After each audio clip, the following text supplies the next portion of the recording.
உயிரே உறவே தமிழே. இங்கே அமைச்சர் சேகர் பாபு அவர்கள் மிக அற்புதமான ஒரு ஏற்பாட்டை செய்திருக்கிறார். இப்படி ஒரு ஏற்பாடு செய்ய போகிறேன், அதற்கு நீங்கள் அந்த விழாவில் பங்கேற்றுக் கொள்ள வேண்டும் என்று அவர் கேட்டால், அந்த தேதி இன்று தொடர்ச்சியாக இந்தியன் 2 படப்பிடிப்பு நடந்து கொண்டே இருக்கிறது, இரவும் பகலுமாக. இந்த நிகழ்ச்சியின் முக்கியத்துவத்தை உணர்ந்ததனால் சற்று படப்பிடிப்பை ஒற்றி வைத்துவிட்டு இங்கே வந்திருக்கிறேன். அதற்கான காரணம், மாண்புமிகு முதல்வர் ஸ்டாலின் அவர்களை வெறும் கலைஞர் முகமது ஸ்டாலின் என்ற காலத்திலிருந்து எனக்கு தெரியுமே என்றால் நெருங்கிய நட்பு என்று சொல்ல முடியாது, ஆனால் நட்பு இருந்தது. அது அரசியலுக்கு அப்பாற்பட்டது என்பதை பலமுறை நாங்கள் இருவருமே நிரூபித்துக் கொண்டிருக்கிறோம், வெளிப்படுத்திக் கொண்டும் இருக்கிறோம். முக்கியமாக அது இந்த குறிப்பு புத்தகத்தில் கூட நான் எழுதி வைத்திருப்பது என்னவென்றால், ஒரு மாபெரும் தலைவரின் தந்தையின் மகனாக இருப்பதில் இருக்கும் சந்தோஷம் நிறைய உண்டு என்றாலும் சவால்களும் நிறைய உண்டு. அதையெல்லாம் சந்தோஷத்தையும் அனுபவித்து சவால்களையும் ஏற்று படிப்படியாக தொண்டனாக, இளைஞரணி தலைவனாக,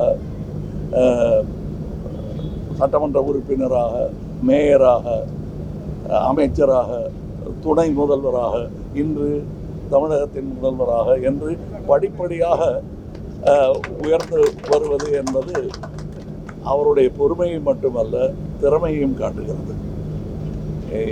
பதட்டப்படாமல் இத்தனை ஆண்டு காலம் நான் இளம் கமலஹாசனாக சொல்லத்தான் நினைக்கிறேன் என்று சொல்ல நினைத்ததையெல்லாம் சொல்ல முடியாமல் தவித்துக் கொண்டிருந்த காலத்திலிருந்து அவருக்கு தன் தந்தையின் செவி மிக அருகில் இருந்த போதிலும் தனக்கென்று அதை சொல்லிக்கொள்ளாமல் படிப்படியாக கியூவில் நின்று வருவது போல் வந்து தன் திறமையினால் தன்னை நிரூபித்து இங்கே வந்து அடைந்திருப்பவர்.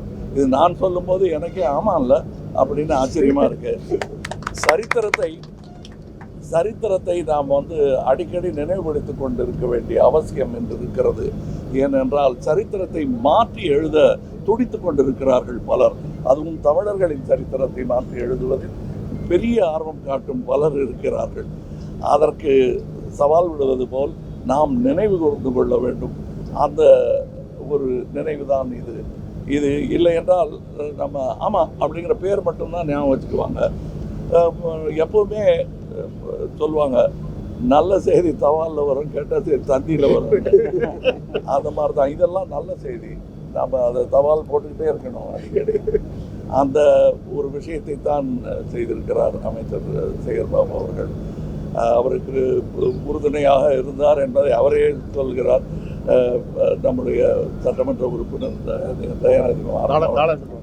நாடாளுமன்ற உறுப்பினர்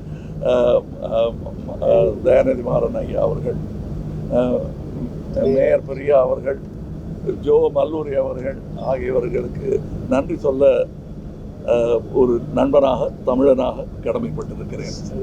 நன்றி.